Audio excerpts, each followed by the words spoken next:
Mideng tabiriba khudimukpu Randomvoice na taramna okchabaga loinana ikoknona khuramchari. Mahiroi amagi laik laisu tambagi paringda class 10 natraga metric haina su khangnaba exam asi khwaidagi maru oiba mahiroi adugi tungi punsigi maraibak lepsabagi tangkak amani haina launari.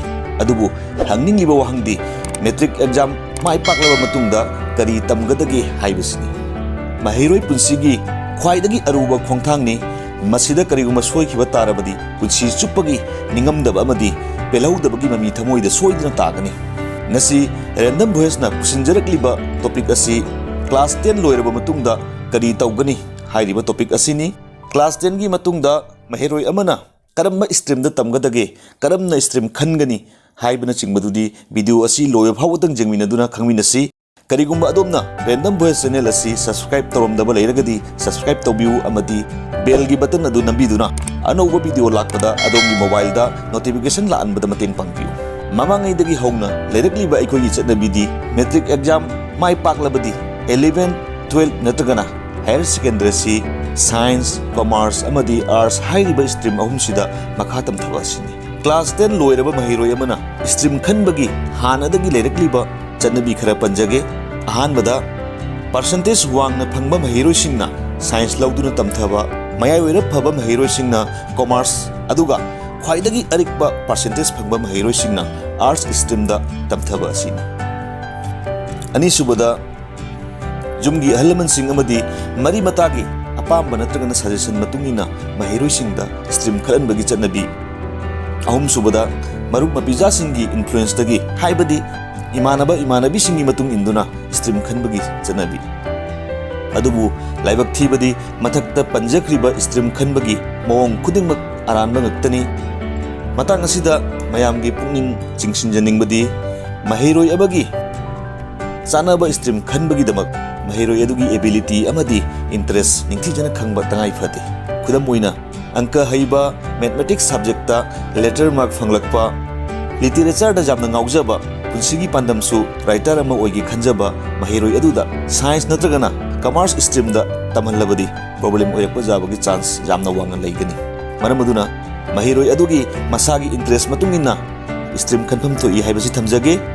Technical amadi medical hairiba hiram asida interest leiba mahiroi singna science stream, lalonitik saga chading amadi business management gi lamda interest leiba mahiroi singna commerce stream, loinana literature, law, politics, culture amadi journalism na chingba lam asida interest leiba mahiroi singna arts stream da makhatam thrabadi henna mai pakani haibagi thajabadu thamjari.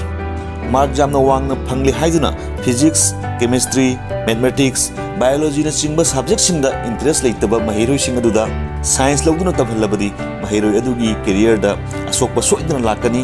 Panbajai stream khanba soikhibadagi afaba mahiroi kya punsigi mai pakpagi panthung jauba ngamkhidaba masing thingamduna leiribani. Maramaduna mahiroi sing amadi mama mapa oiba singna ningthina khanaduna mahiroi sing adugi masagi interest tu ningthijana khangdoktuna stream khanbagi thabak si chatharabadi soidana mai pakani haibagi wafam si thamjari. Mathakta panjagriba stream ahum haibadi science, commerce amadi arts asi natabada class 10 loiraba matungda tamba yaba yangna thabaksu phangba yaba vocational course khara panjage. Ahanbada polytechnic diploma coursing, computer engineering, cyber forensic and information security, digital electronics, applied electronics and instrumentation, electrical and electronics, biomedical electronics, civil engineering, mechanical engineering, apparel design and fashion technology, food processing, water technology asina singmani. Adubu course sing asi tamnabagi damak entrance exam ama jawbagi tangai phatabale.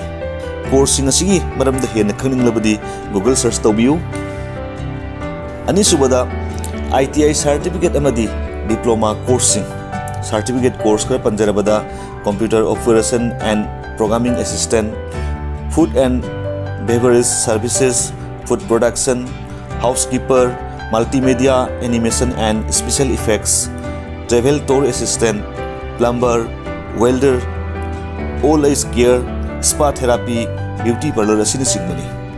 Aroibada ITI diploma course kharaga panjage software development, graphics and multimedia, travel and tourism, refrigeration and air conditioning, medical imaging, banking, finance services and insurance asinasimbani.